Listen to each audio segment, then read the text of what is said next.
Michael Jackson wrote Beat It for one shocking reason, and almost nobody knows it.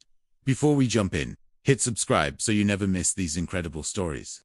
Now, let's rewind the clock to 1982, when Michael Jackson was about to change pop music forever. By the early 80s, Michael was already a global superstar. But he wanted his upcoming album, Thriller, to do something no album had ever done before.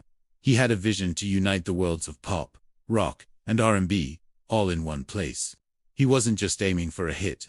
He wanted a song that felt different, a song that wasn't just catchy, but had an edge, a sense of danger. See, Beat It was never intended to be just another dance track. It was a message, born from a place most of his fans had never seen. To understand that message, you have to understand Michael's world. He grew up in Gary, Indiana, a city that was tough, and at times, surrounded by violence. As a child, he saw firsthand the reality of street fights, the threat of knives, the presence of gangs, and the fear that came with it all, and he hated it. He despised the senseless brutality and the pressure on young men to prove their toughness through fighting. Beat It was his answer to that world. It was his way of speaking directly to young people, telling them that being brave doesn't always mean throwing a punch. In fact, sometimes, the strongest, most courageous thing you can do is to just walk away. It was a radical idea for a pop song, a plea for nonviolence disguised as a rock anthem. If you are enjoying this story so far, do me a favor and hit that like button so more people can find it and hear this message. Now, for this song to carry its powerful message, Michael knew it needed an equally powerful sound. It needed the raw, explosive energy of pure rock and roll. So, he made one of the boldest calls in music history. He picked up the phone and called the one and only Eddie Van Halen, the legendary guitarist from the band Van Halen. At the time, this was unheard of. Eddie's record label told him absolutely not. A rock god couldn't cross over into pop.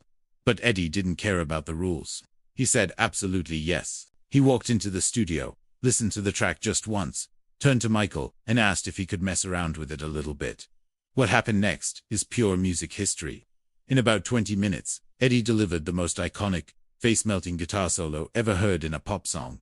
And the best part, he didn't take a single penny for it. He did it for the love of the music, for the fun of it. With the song complete, the music video had to be just as daring, just as groundbreaking. Michael didn't hire actors to play tough guys. He hired real gang members from to rival Los Angeles street gangs, the Bloods and the Crips, to appear in the video. The entire concept was revolutionary. To show these real-life rivals dancing together, uniting through choreography instead of fighting. When the video premiered on MTV, it exploded. It didn't just play on the channel, it dominated it. It helped shatter the racial barriers that were still prevalent on the network at the time, and propelled the Thriller album into the stratosphere, on its way to becoming the best-selling album of all time.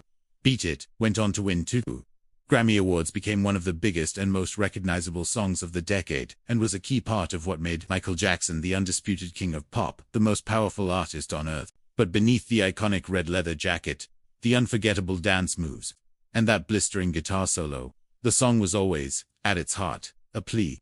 A deeply personal message from a kid who grew up surrounded by violence and wanted something better for the next generation.